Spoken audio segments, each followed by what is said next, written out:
International toujours, la Turquie a récemment fait l'objet de cyberattaques, les pires qu'ait jamais connues le pays. Même s'il est difficile d'estimer les dégâts, des milliers de personnes ont été affectées alors que la nation renforce ses précautions. Depuis début décembre, la Turquie a fait l'objet de cyberattaques et elle ne s'en est toujours pas remise. Bien que cela n'ait pas été confirmé, auparavant le collectif Anonymous avait accusé le gouvernement turc d'appuyer l'organisation État islamique et avait produit l'avertissement suivant.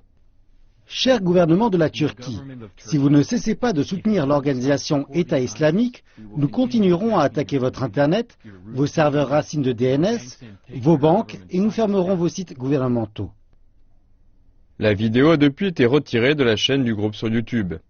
Pendant plusieurs jours, il était difficile d'accéder à des sites Internet dont les noms de domaine finissent par TR, ce qui signifie les institutions gouvernementales, les écoles, les entreprises locales, l'armée turque et particulièrement les banques. Des milliers de clients en ligne des banques ont été affectés. Le gouvernement turc a rassuré ses concitoyens en leur disant que l'attaque était maîtrisée. Nous avons pris les précautions nécessaires pour cette attaque.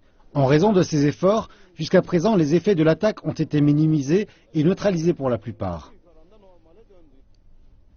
Cependant, certains experts en cybersécurité pensent qu'on doit en faire davantage pour empêcher des menaces plus grandes. Il y a un besoin important de coordination entre les institutions publiques et privées.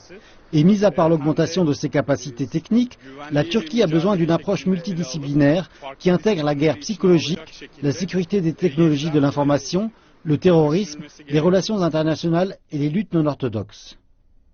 Jusqu'à présent, les effets ont été limités. Les citoyens n'ont pas pu faire de transactions bancaires en ligne et les banques ont subi des dommages économiques. Cependant, si comme l'a promis Anonymous, les actifs de l'armée turque et les aéroports sont visés lors de la prochaine attaque possible, cela pourrait constituer une menace à la sécurité nationale de la Turquie avec des conséquences beaucoup plus graves.